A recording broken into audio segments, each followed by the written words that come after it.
John Coleman, 3 points for the first time away from home this season. How pleased were you with that performance and clearly that outcome?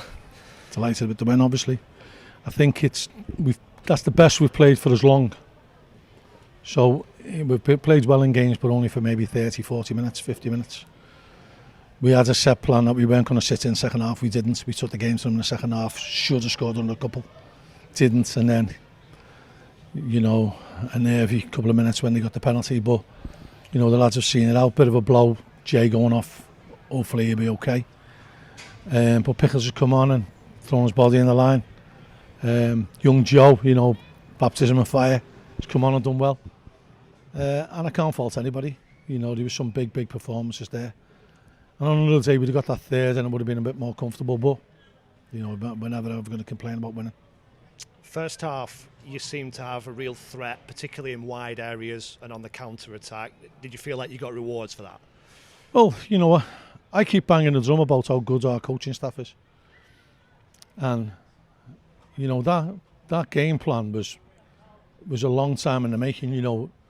Jimmy and John have sat and watched hours of footage of Salford. I've watched them myself as well. And so we come up with a game plan that we practiced in training, that we were going to try and stifle them the way they played. We were going to try and force them into areas that favoured us. And consequently, it worked because we took the ball off them in dangerous areas. And you've seen us over the years, when we do that, we're very, very good because we can counter really well. We did that today and made numerous chances and thankfully a couple went. You had Gallow at left back again today. His benefit with his attack-mindedness, is that demonstrated by that first goal? Yeah, unbelievable skill. He'd done another couple of runs. Maybe got one on early on that he's crossed when he could have run at the lad. But his balance, his strength, his pace to go past a couple of people, and then his presence of mind to be able to play a pass. That was a big part of it. And the second goal, does that sum up trying to take Salford into the areas that they don't want to be in that you were talking about? Well, again, that's what I'm going back to. The preparation that was done for this game, that's the result that you get for it. So I keep going on, people just think it's just all gung-go with Accrington. It's not. It's very well thought out. Educated people who are always trying to learn. We're always trying to better ourselves. We're always trying to better the team that we've got.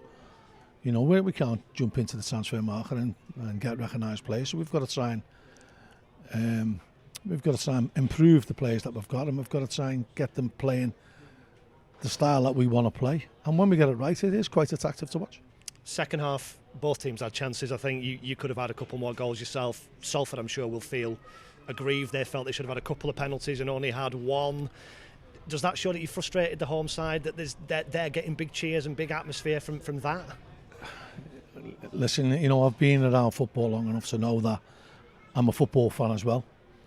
And when the ball goes in the box and it hits anything, the initial shout is handball. On both them occasions, I think the second one was outside the box anyway, but on both them occasions, it's about 9 inches away, so you're not going to get penalties for that. I thought the penalty that they got was harsh. I think Sean's got something on the ball. And so, it was a nervy finish. Toby's made an unbelievable save at the end. Very, very brave to come and get a punch on that. And you need little moments like that. You need little cameos like that. And, I think nobody could begrudge us the win on the balance of the performance. Lost Tommy Lee at half-time. You mentioned J. Rich Bagaloo having to go off. What's the situation injuries-wise? Well, we're hoping it's not too serious with Tommy. He's just felt a little bit of tightening on his hamstring. We're a bit thin on the ground anyway at the moment, so we can't be losing players. So it was just precautionary, and hopefully it won't be too bad. You've managed to get Joe Gobins in, came on for his debut. It's another one of those loan deals where you're trying to cherry pick who's available.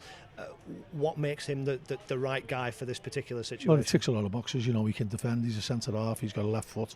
He can play left back, as you saw there. And he's a good footballer. He's played in the Championship already this season. But he's a good footballer. He plays intelligent passes. And I think he'll suit the style of football that we want to bring in. Just generally, are you encouraged by the start to the season? And I know we're still in the first calendar month, but you're in double figures for points now. Yeah, I was a bit meh at the start, to be honest, because I thought we could have done better. I'd never, ever, ever pass up at getting 2 points a game. If you give me that now to the end of the season, I'll absolutely bite your fingers, your mic, your arms, your pass, everything off. So, you know, it's a step in the right direction, but it's very, very early days. Yeah. And of course, the deadline looms.